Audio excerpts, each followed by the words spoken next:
Hello viewers, welcome back in our YouTube channel educational site. तो आज हम पढ़ेंगे CGBSC CG बोर्ड के क्लास 6 इंग्लिश का चैप्टर 2, जिसका नाम है the sun goes on a holiday. तो आप सबको तो पता ही है, जैसे जो नेचुरल चीज़ें हैं जैसे सन, मून, ये सब है, हम लोग छुट्टियां मनाते हैं। अगर वैसे ही उन लोग अगर छुट्टी में चले जाएं तो क्या होगा? जैसे अगर सन छुट्टी में चला जाएगा, सन हॉलीडे मनाने गया, तो हमारे साइड तो पूरा डार्कनेस हो जाएगा ना, हर जगह अंधेरा ही अंधेरा हो जाएगा, बिल्कुल रोशनी नहीं रहेगी और सुबह ही नहीं होगी, हमेशा रात ही होगा। तो वही चीज़ इस स्टोरी में बताया गया है। तो let's start. Everyone enjoys a holiday, so one fine Sunday the sun also took a holiday. It suddenly disappeared from the sky, darkness covered the earth. तो इसमें ये बोले हैं, सबको छुट्टियां अच्छी लगती है, वैसे ही एक संडे को सूर्य जो है वो सोचते हैं कि मैं भी छुट्टी में क्यों ना चला जाऊं। फिर वो चला गया छुट्टी में। तभी क्या हुआ? आसमान में हर जगह अंधेरा छा गया। फिर a squirrel was chasing its friend, it stopped and wondered at the darkness. It guessed something was wrong and ran home. A little plant searched for the sun. I couldn't grow without the sun's rays. तो यहाँ पर बोल रहे हैं, एक squirrel यानी कि गिलहरी, एक गिलहरी अपने दोस्त का पीछा कर रही थी, चेजिंग यानी पीछा करना, और तभी वो रुक गई। उन लोग खेल रहे होंगे, इसीलिए वो जो गिलहरी है वो अपने दोस्त का पीछा कर रही थी। तभी अचानक से अंधेरा हो गया। फिर वो सोचने लगी, क्या गलत सूरज है, की किरण के बिना वो बढ़ ही नहीं पाता, इतना अंधेरा हो गया, कुछ तो गलत है करके फिर वो अपने घर भाग गई। तभी एक छोटा सा पौधा सन को ढूंढने लगा। Flowers and leaves of the plant bent low to the ground. Other trees also missed the sun. और जो पत्ते हैं पेड़ के, उन लोग मुरझा गए, और जो पेड़ हैं उन लोग सन को बहुत मिस करने लगे। Mother bird peeped out of her nest and whispered to its little ones about the darkness. She was sad because she couldn't go out to find food for them.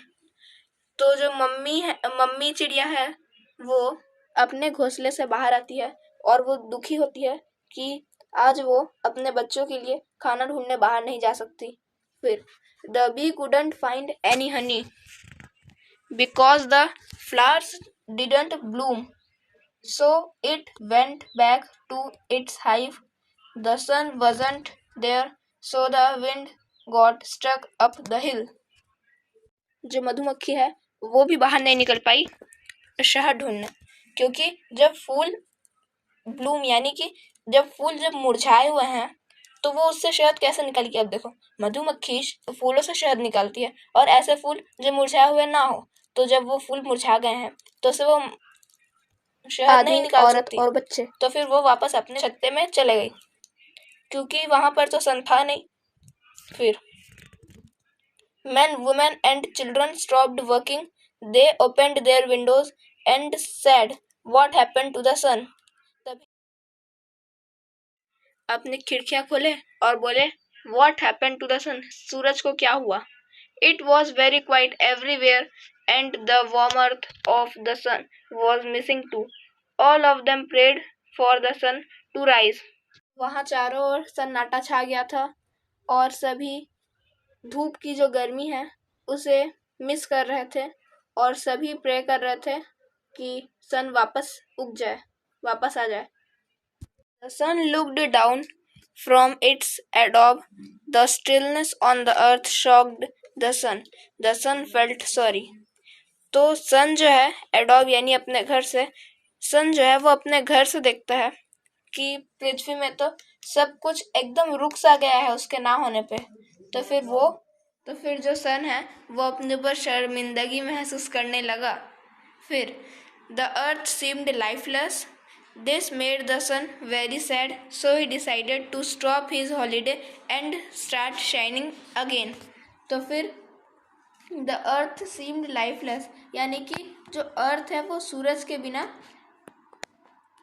जीवन रहित हो गया था। फिर this made the sun very sad, और फिर यही चीज़ देखकर जो सन है वो बहुत दुखी होता है और फिर वो निर्णय लेता है कि उसको अपनी छुट्टियां ख़त्म करनी चाहिए और फिर से उसको शाइन करना चाहिए। फिर आगे the plants grew and flowers bloomed, तो जो पौधे हैं वो सब फिर से उग गए और जो फूल हैं वो खिलने लग गए। बीज एंड बर्ड्स स्टार्टेड सिंगिंग, और जो मधुमक्खियाँ और जो चिड़िया हैं वो खुशी के मारे गाना गाने लगे। The river flowed joyfully and the wind blew, mother bird was happy and everyone on the earth began to work, जो रिवर है वो खुश होके और एकदम मस्ती में बहने लगे। फिर जो मदर बर्ड है वो भी बहुत खुश हो गई और जो जितने काम रुक गए थे सन के छुट्टी में जाने से वो सब काम फिर से शुरू हो गए। फिर indeed the sun can never go on a holiday, indeed यानी कि हमसे पूछा है कि क्या सचमुच सन कभी छुट्टी में नहीं जा सकता। तो इसका आंसर आप हमें कमेंट बॉक्स में ज़रूर बताना और ज़रूर ही बताना। फिर वर्ड मीनिंग देख लेते हैं। Whisper, speak in a soft and low voice, whisper यानी कि छोटे और पतले आवाज़ में बोलना। एडॉब यानी घर। Still, without movement, quiet, still यानी कि बिना किसी आवाज़ के। फिर chase, to run after someone to catch him, chase यानी किसी को पकड़ना, किसी के पीछे दौड़ना। तो यहाँ पर हमारा चैप्टर कंप्लीट हो गया है। अगर आपको हमारा वीडियो अच्छा लगा होगा तो लाइक कीजिए, शेयर कीजिए और हमारे चैनल को सब्सक्राइब कीजिए। Comments below down. Thanks for watching. मिलते हैं नेक्स्ट वीडियो में। बाय।